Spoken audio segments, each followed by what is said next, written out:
I'll invite Professor Tversky to share some thinking and findings in the field. Thank you. So thank you very much for the nice introduction, and I think you can see me, and thank you for inviting me. It's such a pleasure to be here back in Israel, and it's a pleasure to be in another interdisciplinary international meeting. I like to call them seams, not boundaries, and I think all the interesting work is at the seams where disciplines intertwine and are sewn together. So I'm happy to be here doing that, and I'm going to talk a little bit. I have far too much to tell you, so I'll end up skipping, but I want to talk a little bit about how graphics communicate. And the one-liner is space has meaning. Okay, external representations are cognitive tools. They augment our thinking by augmenting our memory and helping our information processing. They use space to represent space, as in maps, and also abstract ideas, things that are metaphorically spatial, and almost everything is. They promote inference and discovery. They allow creation, revision, and inference by a community. In other words, they're public, we can see them, and I think they're uniquely human. I don't think higher primates make them. I say this partly as a challenge. So I'm going to discuss some of these issues. So external representations or graphics, diagrams, date back at least 32,000 years, probably earlier, we just haven't found them. Writing is only 5,000 years old. So the Chauvet cave, which dates back 32,000 years, that's the oldest cave so far. We can think about two kinds of graphics. There are visualizations of things that are inherently visual. Maps would be a paradigmatic example, and they're ancient and found all over the place. I'll show you some examples. And visualizations of things that are metaphorically visual, like charts, graphs, diagrams, the sorts of things we saw this morning and yesterday. They are modern, and it's a bit of a mystery. Why? Okay, what kinds of thoughts are put into the world? We put things in, that includes people, objects, spaces. We put space in, time we represent, and number. These are some of the important ideas that we spatialize and put into the world. So space. This is probably the oldest map known. It dates back 6,000 years. It shows two views. It shows an overview of the roads, and it shows frontal views of the objects in the environment, so you can mix perspectives, and if it's artfully done, people can comprehend. These are petroglyphs. They date back 2,000 years. These are drawings of petroglyphs, maps in stone. These are why they survived. The maps in the sand didn't. And again, they're showing you two perspectives at once. This is an Eskimo coastal map from Greenland. They're carvings in wood. They're very beautiful. They were used by people in canoes.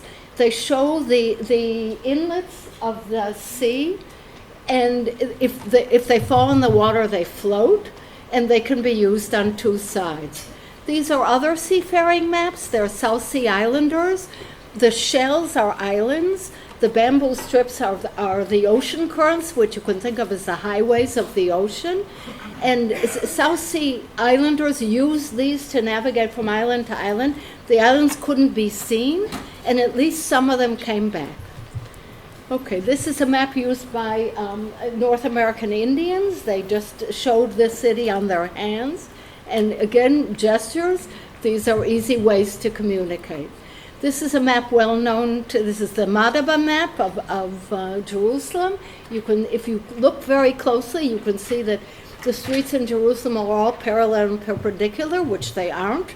And this is in Jordan, and a replica in the old city. And so the distortions that are here are the same that go in the mind. Another kind of map, we have all kinds of jokes. Steinberg is one of them. This is bringing us a map of space, but using time. So time, this is a stampede from Lascaux, showing us events in time. This is from Egypt. It's showing us how to sow wheat, harvest wheat, and mill wheat. It goes from bottom up. That's unusual. And it goes left to right, right to left, the way hieroglyphics do. Bayou Tapestry, showing a military campaign. This is, we have these sorts of representations also all over the world. This is an emperor's journey in China. And here we have time again. One of the first graphs showing time. It's showing balance of trade, late 18th century. Lambert in Switzerland and Playfair in London used them about the same time to show economic data.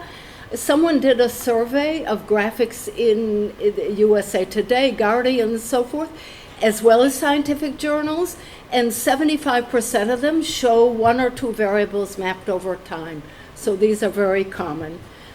This is a visual representation, also sort of space and time, drawn by an American Indian woman. They didn't have written languages, and it's her emblem and his emblem, and she is in her tent, and she's telling him, come. Okay. There's a Civil War general who collected these all over the U.S. You can see them. They're wonderful. Okay, and then we have modern, very contemporary comics that show you time. Number, these are tallies that go back 70,000 to 100,000 years old. They were found in South Africa. More modern, abacus, again, found many places, especially in the Far East. And writing, in fact, began with numbers. Writing didn't begin to write down speech. It began with accounting. How many sheep do you have? How many oxen do you have? That's how we're going to tax you. So these are the balls that were found in Sumeria. Inside are tokens of little tiny balls that represent the number of sheep you had. Stamped on the outside is a symbol for the number and sheep. So writing began as accounting. Okay, a Peruvian quipu, something quite similar. So we've seen what thoughts are put in the world, and they're all spatialized. They're all using space in meaningful ways. The modern world is diagrammed. I'm going to come back to this later, but if you look around us from the air, we have diagrammed the world, and we can read that diagram. So here are some examples. This is from near where I live, 71st Street and Broadway, where you can walk, where buses can go, when you can walk. The world is diagrammed. This is an airport from above, and airports, again, are giving directions where you can go if you're an airplane, if you're a truck that fills the gas in the airplane, and so forth. So we've diagrammed the world. Okay, again, good graphics schematize. They aren't realistic. They omit irrelevant information, and they emphasize, simplify, and even distort the relevant information. You wouldn't, for most maps, you wouldn't see roads or rivers unless the proportions were changed. So we distort we change the truth to tell a bigger truth. Okay, so an overhead photograph is a no good map. This is Kyoto. This is a much better map of Kyoto. And this is considered one of the paradigmatic views of excellent design. It's the London tube map, and it's schematized all the tube lines to parallel, perpendicular, and diagonal. Distance isn't represented proportionally, but you can clearly see all the tube lines and where they change. So the information there is very good for what you needed. It's schematized, it's annotated, and multimodal.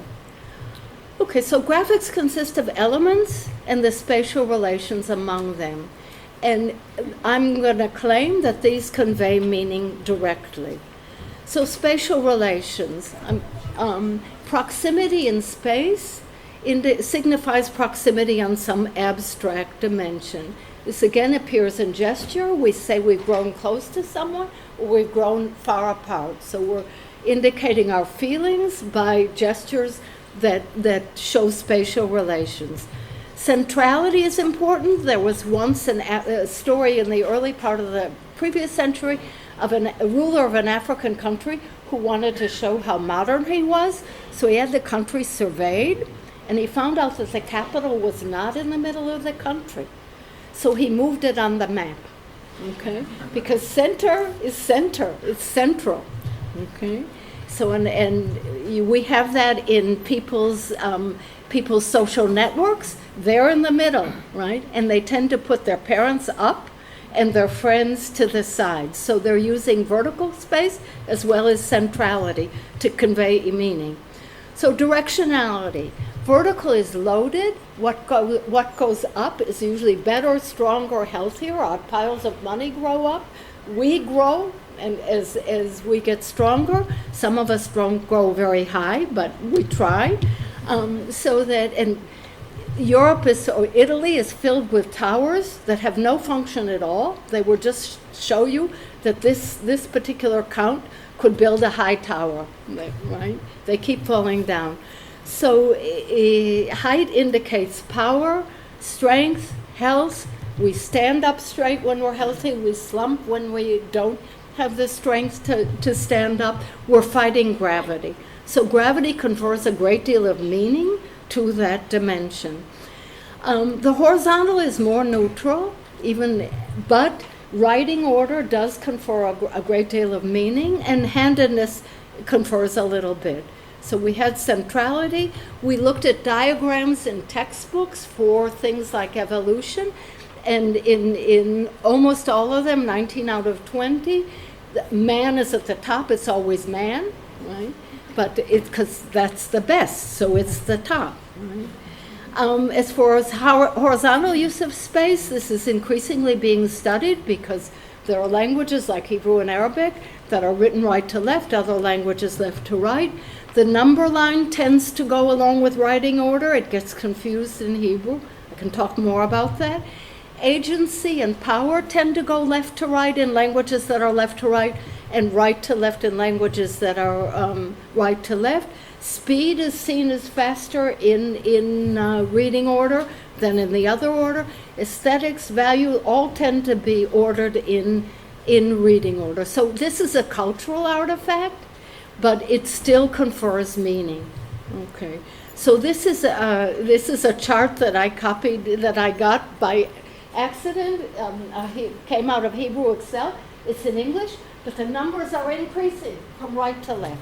Okay, so it's confusing to have that mix-up of English, but the increase is going from right to left instead of left to right. This is the hotel we're staying. You can again see the confusion. This is 801 to 825, going right to left, and here the numbers go 827 to 837, going left to right, the order. So, okay. Power, you see it in Adam is to the left and Eve is to the right. Someone did a study of referees calling fouls in soccer, and the referees are more likely to call fouls when they go against reading order. When the movement is right to left than left to right. Okay, jokes. Nothing is left, nothing is right. Okay. So now to elements. So that's spatial relations, and I'm arguing again that they're meaningful, and they're meaningful in gesture as well as diagram. Gesture is another form of visual communication. Now to elements, and again I'm going to argue that they carry meaning. So we can think of iconic elements, and they bear a perceptual similarity to what they represent. Metaphoric ones that bear a conceptual similarity to what they represent, and then meaningful abstract forms. And I'll talk most about that because we've had an experimental program that you could think of as empirical semantics. So these are, most languages began as depictive languages, and this is a table of some of them across languages, and you can see that they're both, or maybe you can see, I'll tell you, that they're both pictures of things like a man, but there are also metaphoric relations. So there's a staff of office for a king that bears a metaphorical relation to the king, and so forth. So languages are filled with these, and as Robert said this morning, there are pictograms all over the world now telling us, representing things. Okay, we saw the Neurath isotypes. This is I also repeated again, they're representing, they're easy to read because the symbols are representing themselves. Okay, but I want to talk most about meaningful abstract forms. So these are dots, lines, arrows, boxes, and circles. And their meanings are related to their mathematical or gestalt properties, but they're context specific. So, dots can represent places or ideas. Lines are paths or relations. Arrows represent asymmetric relations. Circles represent cycles. Boxes are containers. So their meanings are simple, efficient, neutral, and abstract. And I'll talk about some of them, again, a program in empirical semantics. So the first study I want to talk about is a study with Jeff Zaks. We gave people one of these diagrams, either a bar graph or a line graph. We asked people to describe what they saw in a sentence. And the prediction was that boxes contain and separate. So they say there are a bunch of A's and a bunch of B's, and they're different. But lines connect. So they indicate a relationship. So they say A and B share a dimension. They just have different values on that dimension.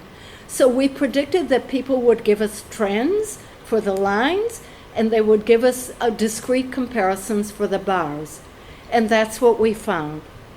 Okay, and we did the opposite. We gave people descriptions of trends and asked them to depict them, or descriptions of discrete comparisons, had them depict them. And again, for the discrete comparisons, we got bars. For the trends, we got lines. And we got our lines overrode the underlying nature of the diagram. So if we had on the line if we had height of women and men, and it was depicted as a line, some people said as you get more male, you get taller. Okay? So the visual overrode the underlying qualities of the data. So production, comprehension, we get the same thing back. So we can say something about a shared meaning. Okay. Oh, you can think of a minimal diagram being two dots connected by a line. This can be a minimal diagram analogous to a proposition in a sentence. And dots connected by a line can be a social network, they can be a road network, an underground network, any idea connected by a relationship. So again, we get, this is somebody else's joke, knowledge is little bits of information. By the time you connect it, you have experience or higher learning. Networks, again, minimal source of diagrams. This is art. Okay, it's a political network, political economic network, Mark Lombardi. Okay, so now networks in the real world. And here we were interested in comparing people's route maps and route descriptions. So we collected a whole bunch of them, route maps and route descriptions from hungry students. We asked them how to get to a nearby fast food restaurant.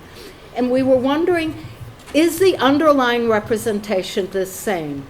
Okay, so the maps look like this. They're, again, highly schematized. They could be analog. They aren't. Okay, they expand the distance when you have lots of turns, and they decrease the distance when you don't. They summarize most turns to right angles. They show either straight streets or curved streets. So they could be analog, but they're not. And it turns out the same way that they schematize the information, language schematizes it into very crisp or long, but it turns out that the same underlying representation generates both of them. There's a start point for each segment. There's a start point, a reorientation, you turn left or right, a path of progression, you go down Main Street, an end point till you get to the station. And you can concatenate these segments for as long as you need.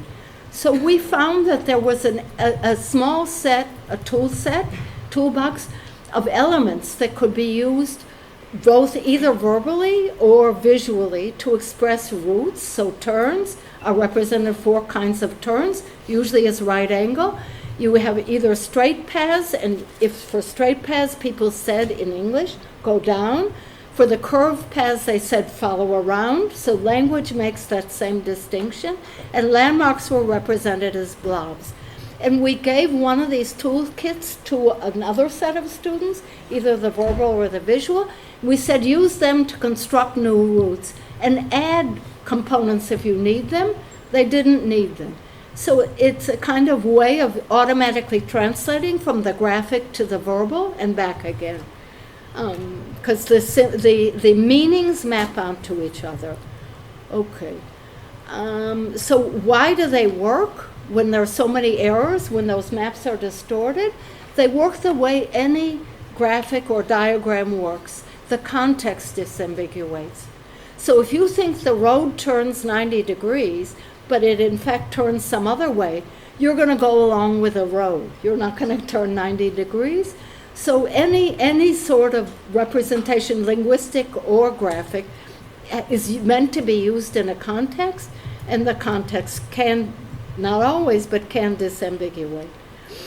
Okay, so this led us to cognitive design principles, that what's important in a map are the paths and the nodes, and the distances in the exact directions aren't important.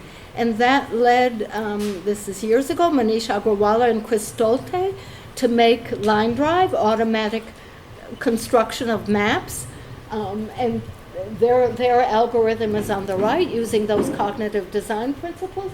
These are the old maps you used to get, which are cluttered with information you don't need, and people much prefer the line drive map. So this was, again, we extracted the cognitive design principles and they instantiated them in an algorithm.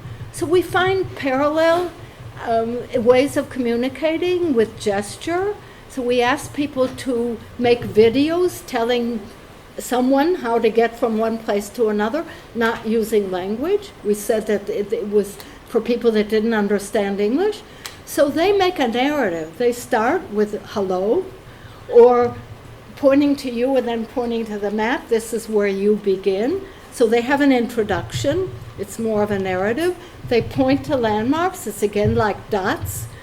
And they trace paths. So it's again like lines. And they have endings. They present it to you and as an ending. So there's the parallel forms of communication with the gestures. Okay, so this is for conveying structure or conveying how to get from one place to another.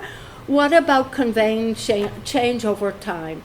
This is much harder. You saw some examples this morning and yesterday. We were mostly interested in explaining in educational sorts of uses, like explaining how something works. And this is a real challenge. And people in general use animations to show that. We did a big review of animations that were meant to show how something works and found that there wasn't a single case where the animations were better than the static diagrams. Okay? Not a single case. Interactivity helps sometimes, not other times, but interactivity adds another dimension, and sometimes it doesn't help. But if you just look at the diagrams, we found no case for concrete diagrams, abstract diagrams of abstract processes like computer algorithms, concrete ones. We found no case where the animated graphics were better, and we worried, why is this happening? Because everybody likes animations because they use change in time to show change in time. So they're congruous with the information that you want to present. You want the structure and the content of the external representation to match the structure and the content of the desired mental representation. So why don't they work better than they work? And we realize they violate another principle, and that's the principle of apprehension.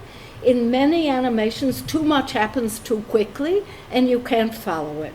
So they're not accurately perceived or comprehended. So animations are hard to perceive. Here's one. It should work. It is working. You can see this is from a website long ago of good animations, but too much is going on. You can't follow it. Okay, here's another one. Again, they're hard to follow. So, and in fact, the museums of the world are filled with horses running, galloping incorrectly, because we have animations in real life that we can't decipher. Do you know on walking, right, what are the time parameters between each arm and each leg? It's happening too quickly, you can't follow all of that.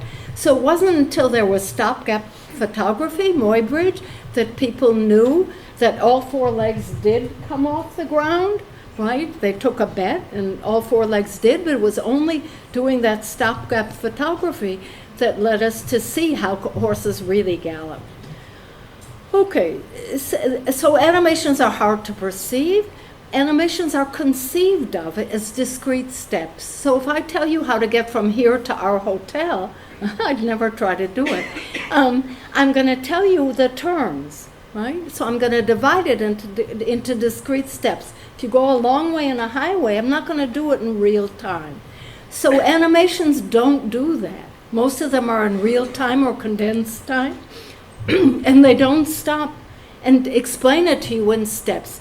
If I explain to you how something works, I do it in discrete steps. So animations in general don't match the way we conceive of change over time. And so I'm skipping. And the other reason we thought that many educational animations fail is that showing isn't explaining. You still need to explain. So I don't mean to say that all animations are bad, just that it's hard to design them. And some animations, like the fill bar telling you how fast things are downloading, are terrific. Other animations are terrific. If you want to show how birds flock, you have to do it animated because that's what you're trying to learn. So it's just that it's not as easy as we thought to design good ones. Okay, arrows are an alternative to animations, and arrows have been used in many cases for showing change over time. So again, we did a set of experiments of production, comprehension, and production. This is work with Julie Heiser. We first showed one of these diagrams. That's a car brake, a bicycle pump, and at the bottom a police system. Half the people saw one diagram with arrows, half saw without. And we asked them to write a description of what was depicted, okay? When people had arrows, they gave us a step-by-step causal description of the action. When there were no arrows, people gave us structural descriptions. They told us the parts and their spatial relations. So the arrow changed the meaning enormously. And then we did so we got structural descriptions without arrows. A is attached to B, A is above B, below B, and inside B. With arrows, we got functional descriptions like the handle pushes down, and so forth. We did the opposite. We gave people either structural descriptions of these systems or functional, and we asked them to produce diagrams. So when we gave a structural description, we got no arrows. We got a set of labeled parts. When we gave a functional description, we got arrows indicating the step-by-step action. The problem with arrows is they have many meanings. They can point, connect, they can show temporal change, causal relations, they can show movement, direction of movement, manner of movement, they can show things like increases, decreases, they can show invisible things like forces. Somebody came up with 107 meanings of arrow. I don't think we need that many, a dozen maybe. So the problem is disambiguating them. In these sorts of diagrams that showed troop movements in World War II, where like Minard, the width of the arrow indicates the number of troops, the arrowhead indicates the direction. Those are fairly easy to understand. Here's one we got out of a biology book. The arrows are being used in 3 different ways. I figured it out, and I don't know biology, but I think these things can be confusing. So the arrow there, foreign DNA, is labeling the foreign DNA. The arrows there are indicating that the foreign DNA is invading the cell. This is showing you how infections happen. And the arrow here is showing you the next temporal step. But it takes some effort to figure that out. It isn't disambiguated. So the problem with arrows is often they're not disambiguated, and this can be confusing to scientists, to students.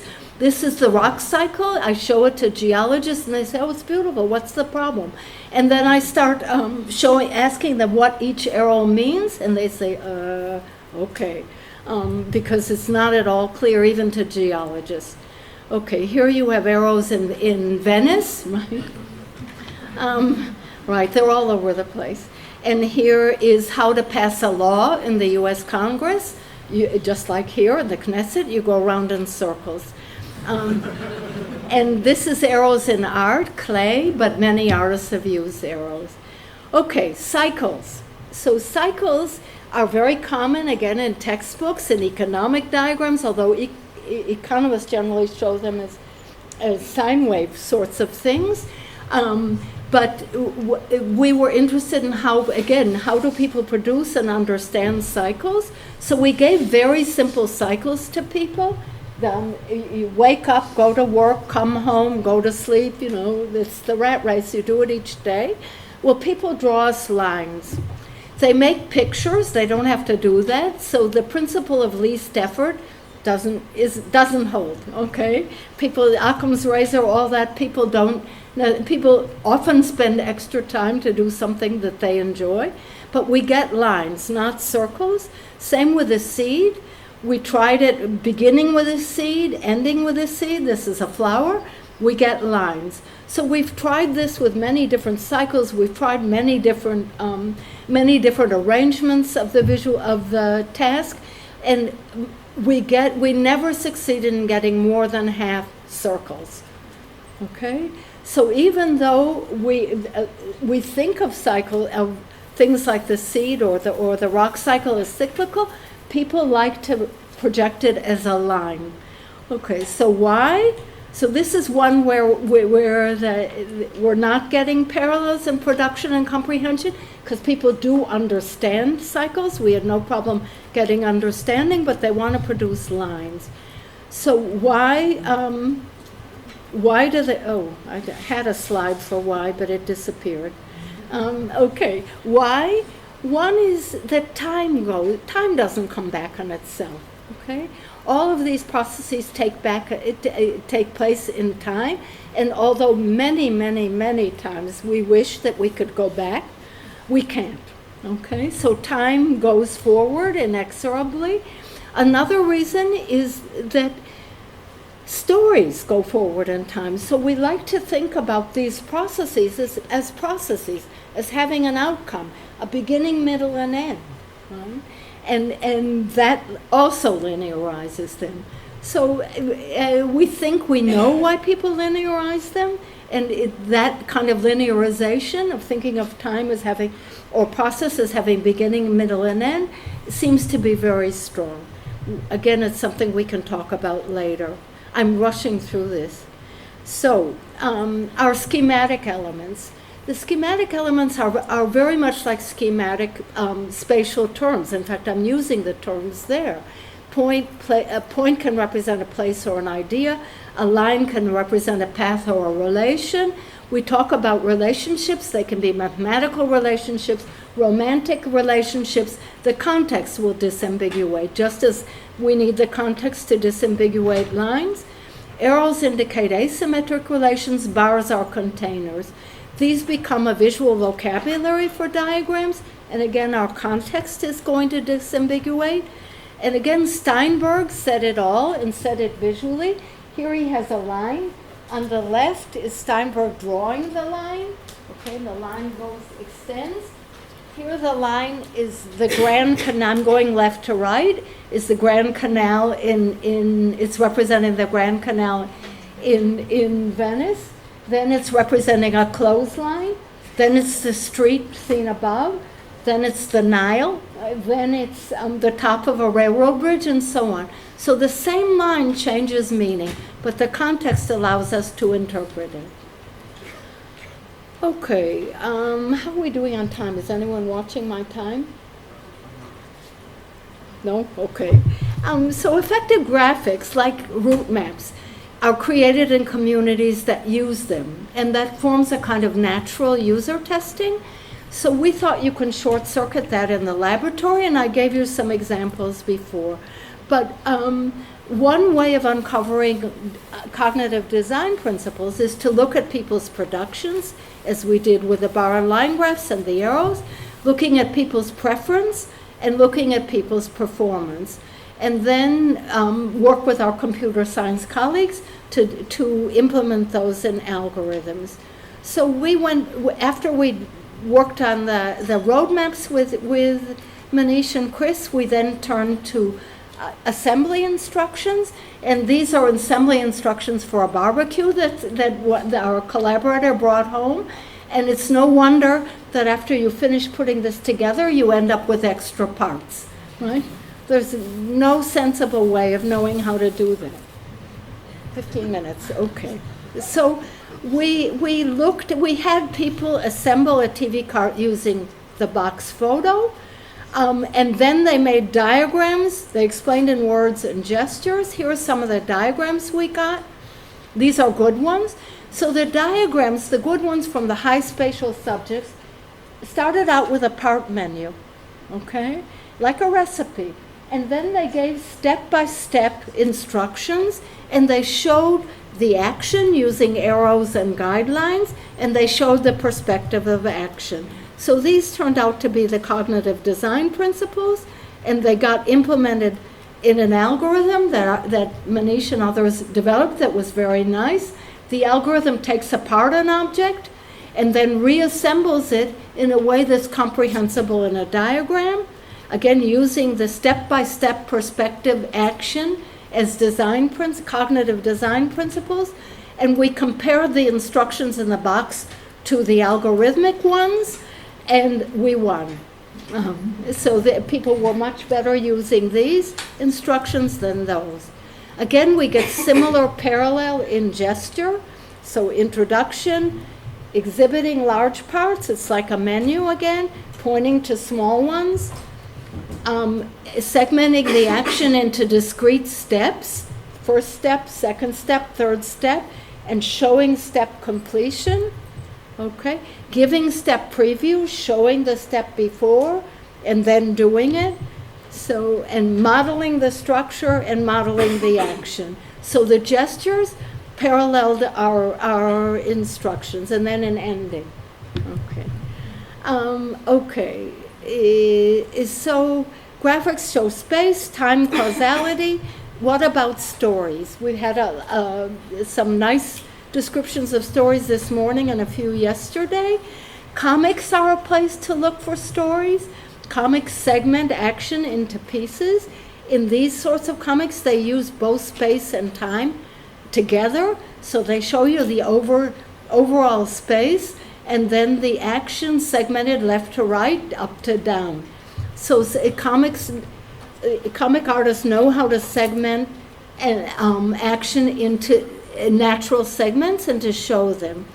They also know how to connect them, because you need to have a connection between each segment. So it's another New Yorker cover, and it shows a woman writing a book, giving it to her editor, bringing it to the publisher, and so forth.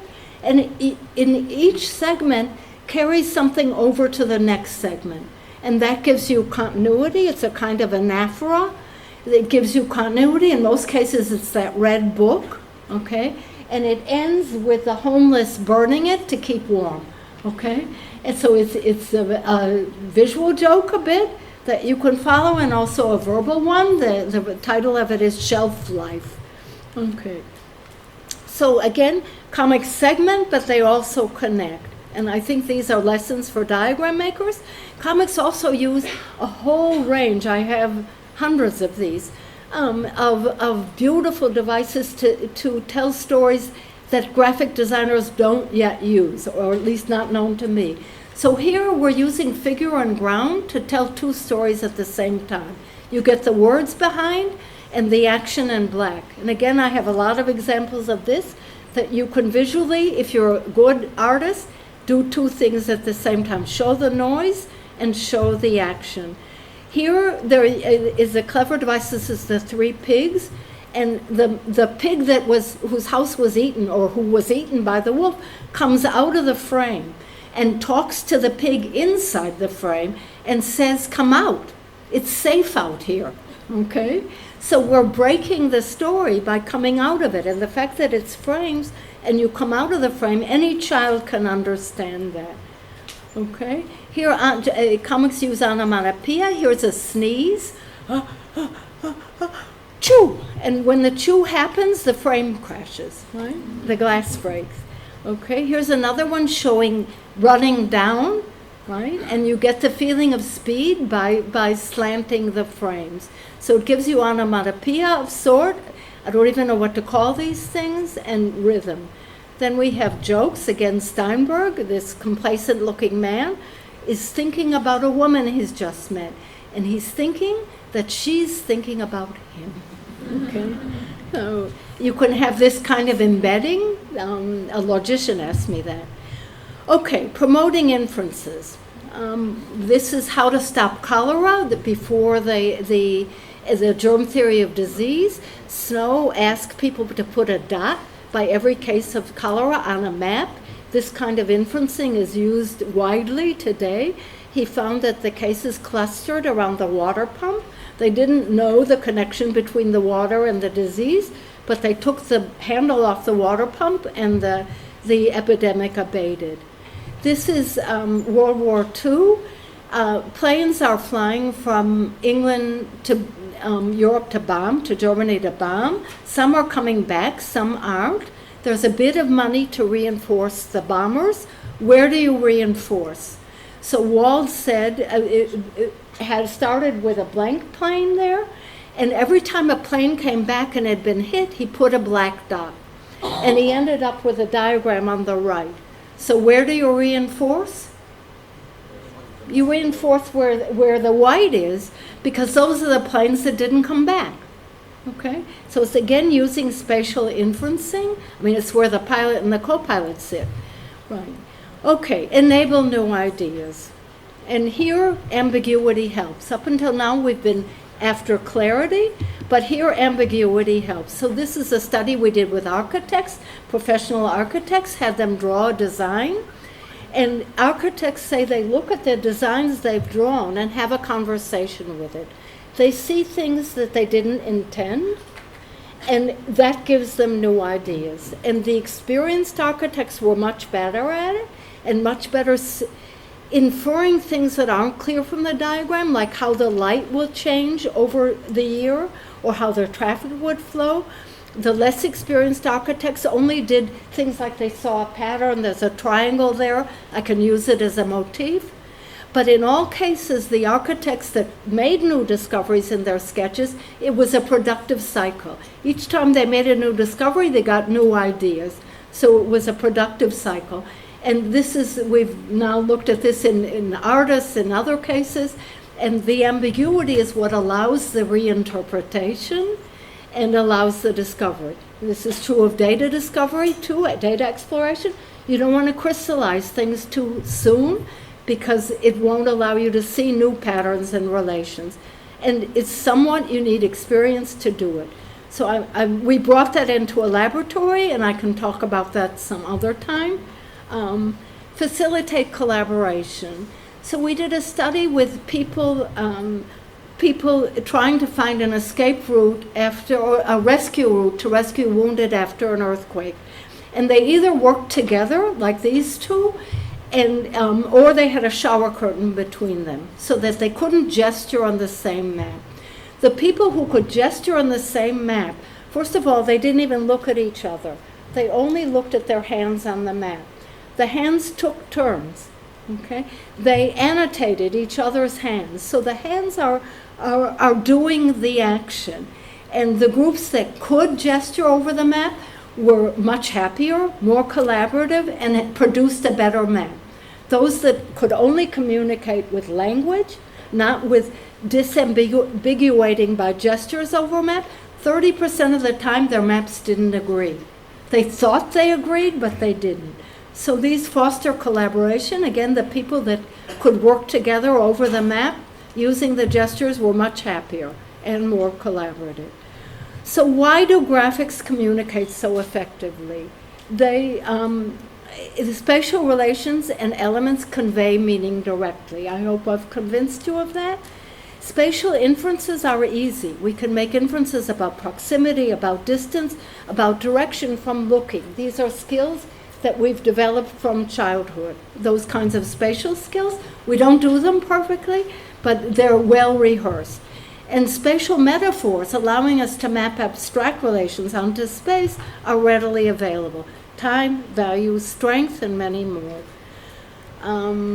So I want to briefly introduce, if I have 2 more minutes, a notion of spraction. It's a contraction of space, action, and abstraction. So this is the world that we find in nature, and this is the world that we create. Okay? We organize the world. I showed you before that the world is diagrams, so we put our books on 5 minutes. I'm fine. Thanks. We put our books on shelves, maybe expressing orders. We put our dishes on shelves, and we organize them by kind of dish, type of dish. They're organized into hierarchies, into categories and hierarchies. Same with the supermarket shelves. There are, again, categories and hierarchies. There are along vertical rows and horizontal rows and vertical columns. Okay. We have lines for temporal order. So this is a Toyota factory. The one in Japan goes right to left. The one in America goes left to right. But there are timelines for representing temporal order.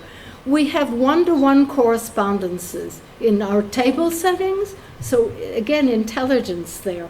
We have in our buildings, this is Palladio, we have repetitions, symmetries, embeddings, one-to-one correspondences. All of this is familiar to anyone who programs. And this is all there in the world for our children to see, make inferences from, and for us. So the modern world, design world, provides us with a huge amount of abstraction. Those abstractions, so people's actions design the world. And we have stacks that indicate categories, piles of stacks, hierarchies, lines indicating categories and orders, cycles, and so on. All that is built into the world that we design by our actions. Those actions become gestures that indicate the same sorts of meanings, so that we get from our abstractions to our from our actions to our gestures, abbreviated actions. And then we use these same spatial patterns in our infographics, in the way that we represent information. So we have tallies, writing, lists, tables, graphs, charts. They look very much like our organizations in the world. Our tally bones, these are from China, again, thousands of years old. Abacus, periodic table, boxes in rows. This is how long it took me to draw and color each of these bars. Okay? So these patterns that we create to organize our lives are also the patterns that we create to organize our abstract concepts in our minds. And from that we get to the spraction. Our spatial organizations are created by actions in space. Those actions become abbreviated as gestures, and both the organizations and the gestures express and reflect abstractions. So the world is a diagram, design spaces created by actions that enable abstractions, and thank you.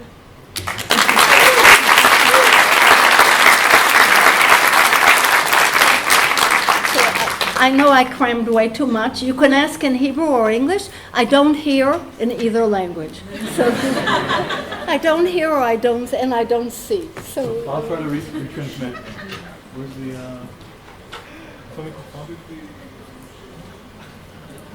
you want to take that?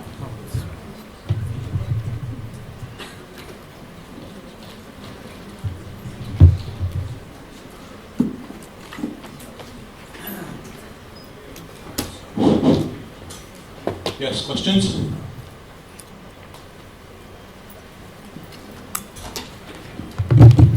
Hi. Hi. Thanks for a riveting lecture talk. You referred briefly to animation. I'm creating whiteboard animation where things do not actually move; they appear sequentially. So I wonder if you had any reference to the situation where there is a static drawing that appears sequentially. Yeah, actually, we did a project on that, and those are our. Oh, I'm not. You can't hear me. So I think those are exactly in effect. I didn't get what you're trying to explain, but I think those are exactly an effective way of doing things, because I can look at one, look at another, look at another. It doesn't. It reduces the cognitive load. So, but I'd be curious to see what you're doing. As I said, and I think you must know, it's just hard to do them right. And, I once went to a conference of chemists who had these gorgeous animations of molecules joining and separating and so on and so forth. They were beautiful. And I said, I don't even know what to look at.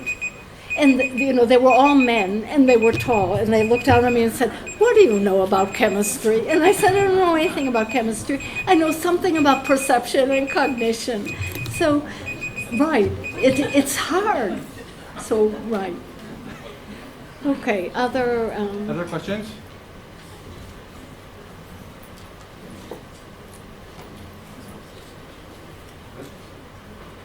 Test. There we go. Phenomenal talk. So while watching the talk, I couldn't help but think about Scott McCloud's Understanding Comics, Sure. Which is Sure. which is phenomenal. And I recommend it to everybody. Scott McCloud, Understanding Comics. as just a primer on visual storytelling. But the question I have for you is, I hear little birdies tell me that this is the subject of your research. Is what do you think about, for somebody who's some exposure to this field is understanding comics?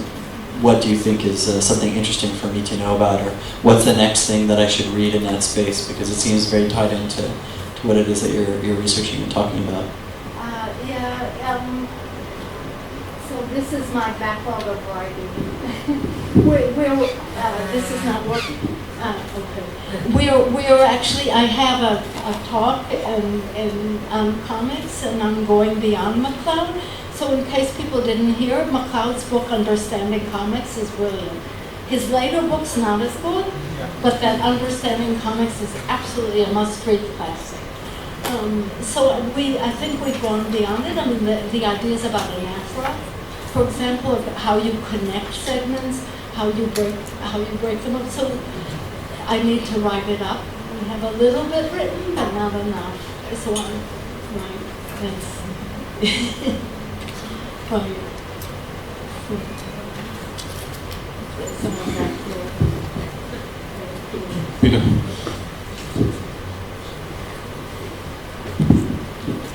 So, Barbara, I have a question, and I was wondering, what happens when you break the rules? So if you don't use lines for whatever they are meant to be, and I was wondering if does not breaking the rules cause more engagement and more interest in the visualization? Right, okay, is this working? No. Okay, so the question was what happens when you break the rules, and I showed you the three little pigs where the pig comes out of the frame. That's breaking the rules. So you can break the rules, you just better do it in a way that's clever and people will understand, but I'm all for breaking rules. Just, I cross the street against the red light, but I'm careful that there are no cars, right? So break the rules when it works, right? One more question?